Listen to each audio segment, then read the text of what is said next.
महाराष्ट्र की बात कर लें, वहाँ राजनीति एक अलग ही लेवल पर है।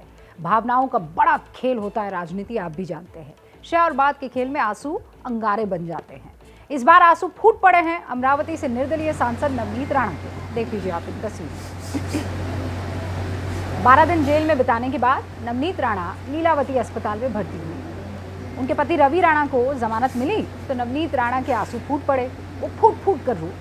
राजनीति में जैसा हम बता रहे हैं, तस्वीरों का बड़ा खेल होता है, भावनाओं का बड़ा खेल होता है। मातोश्री पर हनुमान चालीसा पढ़ने से रोकने के केस में ही नवनीत राणा को जेल भेजा गया था।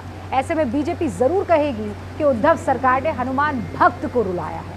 ऐसा सवाल है कि महाराष्ट्र में ये आंसू रंग क्या खिलाए? क्या उद्धव सरकार पर भारी पड़ेंगे ये आंसू? कभी बाल ठाकरे हिंदू हृदय सम्राट का तमगा लिए राजनीति में चमक रहे थे, लेकिन अब महाराष्ट्र की राजनीति में शिवसेना के उद्धव ठाकरे हिंदुत्व के खिलाफ वाले चेहरे के तौर पर देखे जा रहे हैं। सवाल यह है कि इन चेहरों से बीजेपी हासिल क्या करेगी?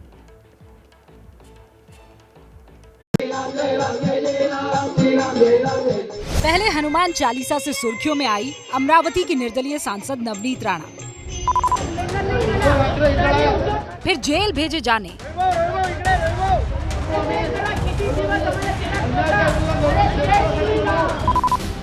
और अब रिहाई की खबरों से छाई रही नवनीत राणा। ये देखिए, अब ये नवनीत राणा की जो गाड़ी है वो निकल रही है। नवनीत राणा आगे बैठी हुई है। इस सबके बीच में ये देखिए नवनीत राणा की वो तस्वीरें हाथ जोड़ करके और कुछ भावुक सी भी नजर आ रही हैं। हम कोशिश करते हैं आपको और ज्यादा तस्वीरें दिखा सके। और अगर हम बात करना चाहें कि नवनीत जी, तबीयत नहीं ठीक है क्या? अब अस्पताल में नवनीत राणा को इस हालत में देखकर देश भर से मिल रही है उन्हें सहानुभूति।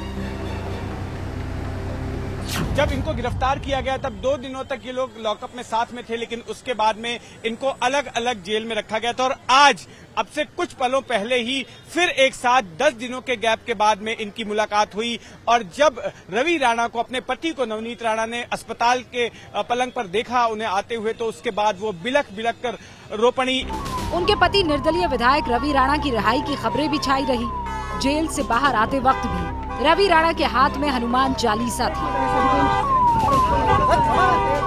समर्थकों को, परिवार को लगता है कि रवि राणा प्रतीकात्मक रूप से भले ही हाथ में हनुमान चालीसा पकड़े हुए हों, लेकिन उन्हें ये दर्शाना है कि उनके साथ जो हुआ वो गलत हुआ, जो गुनाह उन्होंने नहीं किया था वो सब सेक्शंस उन पे लगाए गए। और अन्याय, अपने ऊपर हुए अन्याय को दर्शाने के लिए आज उन्होंने प्रतीकात्मक रूप से हाथ में हनुमान चालीसा लेकर जेल से उन्होंने बाहर कदम रखा है। दोनों को 23 तारीख को तब गिरफ्तार किया गया था जब उन्होंने मातोश्री के बाहर हनुमान चालीसा पढ़ने का ऐलान किया था।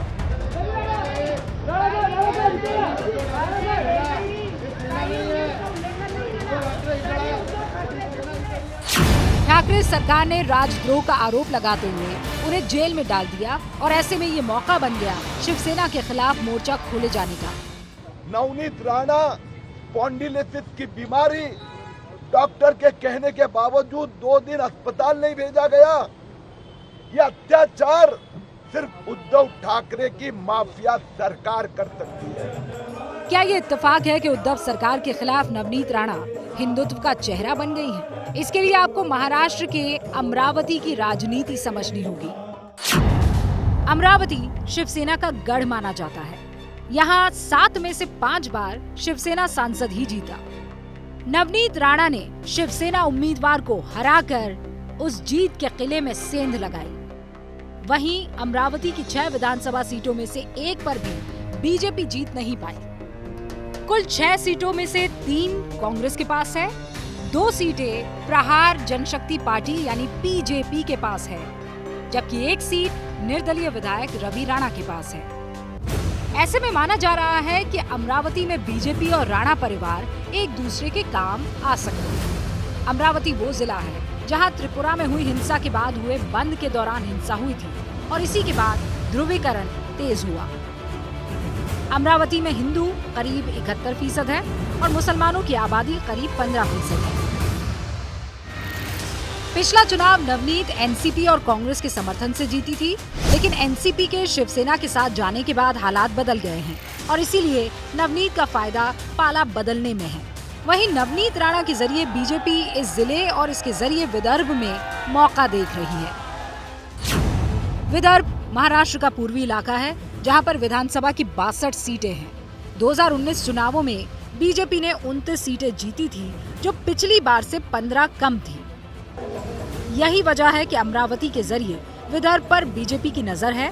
खुद पूर्व सीएम देवेंद्र फडणवीस विदर्भ इलाके से आते हैं। इस देश के अंदर हनुमान चालीसा बोलने पर राजद्रोह का गुना अगर किसी के ऊपर लगता है तो इससे मूर्खतापूर्ण और क्या बात हो सकती है। ये सरकार की निरी मूर्खता थी। नवनीत राणा के अलावा उद्धव ठाकरे के खिलाफ महाराष्ट्र की राजनीति में हिंदुत्व का चेहरा बन गए हैं राज ठाकरे। एक दिन का आंदोलन नहीं है, ये चालू रहेगा जब तक ये आवाजें लाउडस्पीकर बंद नहीं होते, तब तक ये चालू रहेगा। अगर गलत तरीके से कोई उग्र आंदोलन चालू रखेगा तो उसके खिलाफ कार्रवाई होगी। राज ठाकरे ने 1 मई को औरंगाबाद में एक बड़ी रैली की। राजनीति का विश्लेषण करने पर ये नजर आता है कि राज ठाकरे के लिए औरंगाबाद में रैली को सोच समझकर चुना गया है। औरंगाबाद में बीजेपी कभी लोकसभा चुनाव नहीं जीती। विधानसभा की 6 में से 4 सीटें शिवसेना के पास है, जबकि बीजेपी के पास एक भी सीट नहीं है। औरंगाबाद वो जगह है जहां कभी बाल ठाकरे ने हिंदुत्व का दांव खेला था। उसके करीब 34 साल बाद बाल ठाकरे के भतीजे महाराष्ट्र नव निर्माण सेना के संस्थापक राज ठाकरे ने यहीं से हिंदुत्व का नारा बुलंद किया है। रस्त्यावरती येऊन तुम्ही नमाज पढ़ताय, कोणी अधिकार दिले तुम्हाला? औरंगाबाद मराठवाड़ा क्षेत्र में आता है। मराठवाड़ा में बीजेपी 2019 में 46 में से 16 सीटें जीती थी। पिछली बार से बीजेपी ने 1 सीट ज्यादा जीती थी। 2019 में बीजेपी और शिवसेना ने मिलकर चुनाव लड़ा था, लेकिन अब बीजेपी की तैयारी शिवसेना को पछाड़कर उसकी जमीन हासिल करने की है।